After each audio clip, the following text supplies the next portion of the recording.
Day 3, and it's the 3 top tips to receiving. So I'm going to tell you what those 3 tips are. I'm going to talk a little bit about what I've been up to, and then I'll share you a little vlog on what's been happening my day so far. So today, I want you to think about the 3 reasons for you that perhaps that you don't feel you're receiving, or you have a desire for more abundance in your life. These are some of the things that I use or are helping me to really, really understand that there is so much more going on in this world.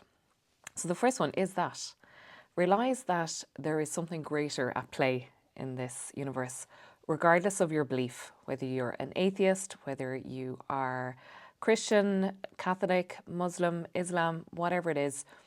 You know that there's a larger or a greater energy or a force, even if you believe in the universe, at play in our lives.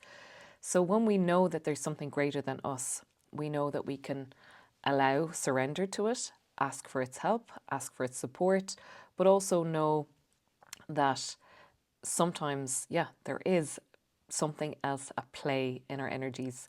And when we open ourselves to the divine, whether your divine is the universe or God, you are allowing for something else to help you.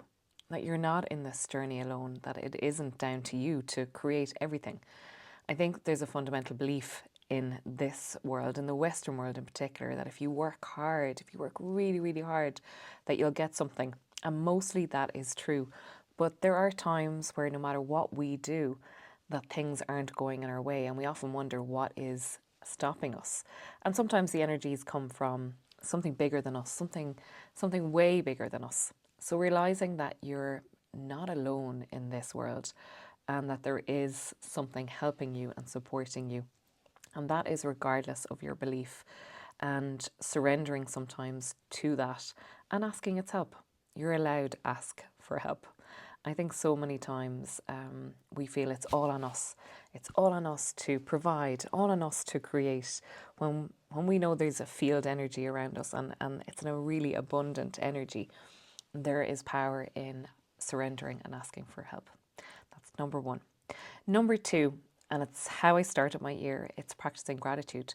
Before you receive anything at all, it is realizing that you are really grateful for all you have now in this moment, for all that the world has given you so far, for all that your family have given you, for the life that you have already. And if that life has been particularly hard and is a struggle, of course, it's hard to be grateful, but there's always something to be grateful for.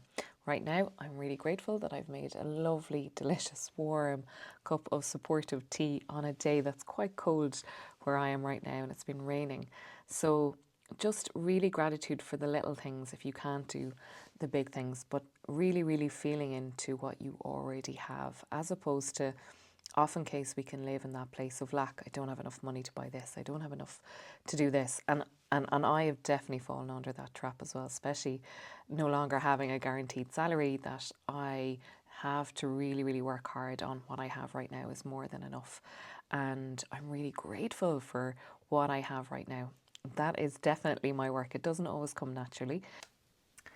So learning that if I practice gratitude and recognize what I have, there's a much stronger chance that I'm going to get more of what I have already. So recognizing what we have. There is a whole revolution around lucky girl syndrome that you're seeing on YouTube, on social media. And there's a lot of good about that, and it is everything is working out for me. I am really lucky. And I had a habit of saying that for much of my life. And then I used to put in a but. So there are no buts anymore. I am very, very lucky. I always land on my feet. Everything works out for me. Great one to use. And lastly, tip number 3. Take the time to feel. Acknowledge what you're feeling right now. Often case we push away our primary emotions of sadness, anger. I don't know how many people have told me, even with clients this week, that they are negative emotions. And I know I've spoken about this already. Primary emotions are our emotions. Most of the time we mask them with secondary emotions, and we pretend we're grand when we're not, realizing that we're angry, sad, lonely, whatever those things are. Acknowledge what is. It's a huge part of my work.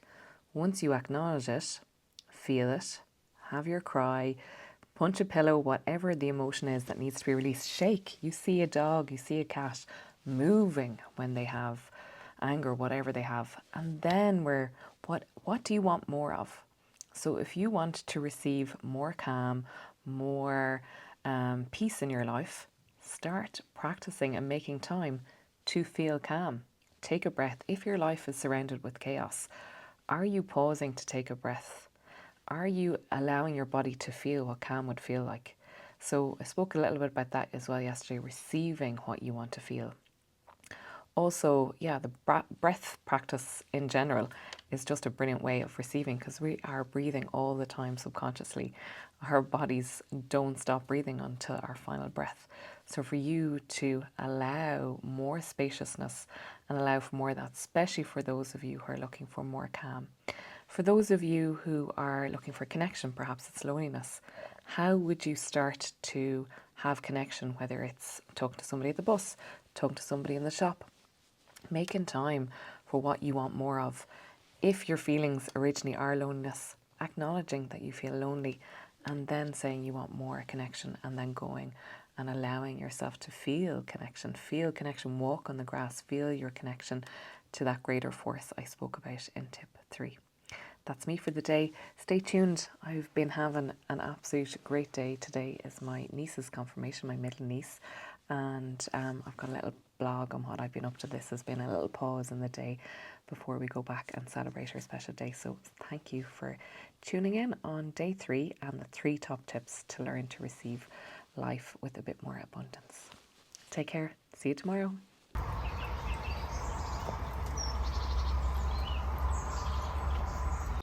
I always love waking up in County Limerick, even when it's raining, listening to the birds, just taking a moment.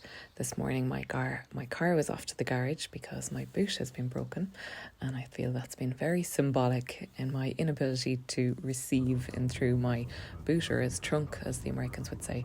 We're on our way to my niece's confirmation today. Here are all the girls in their very cool high tops. This is the bishop walking in.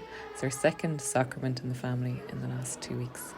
And that's the school. That was a gorgeous day. That's her cake. And all back at the house to celebrate again. More high tops. Very on vogue, very on trend in our family. And after that, I got to collect my car. And the boot is working again. I'm so happy. Delighted, and a break in the day before we go back and celebrate the day. It's been really, really, really super day. Stay tuned for tomorrow. Thank you so much.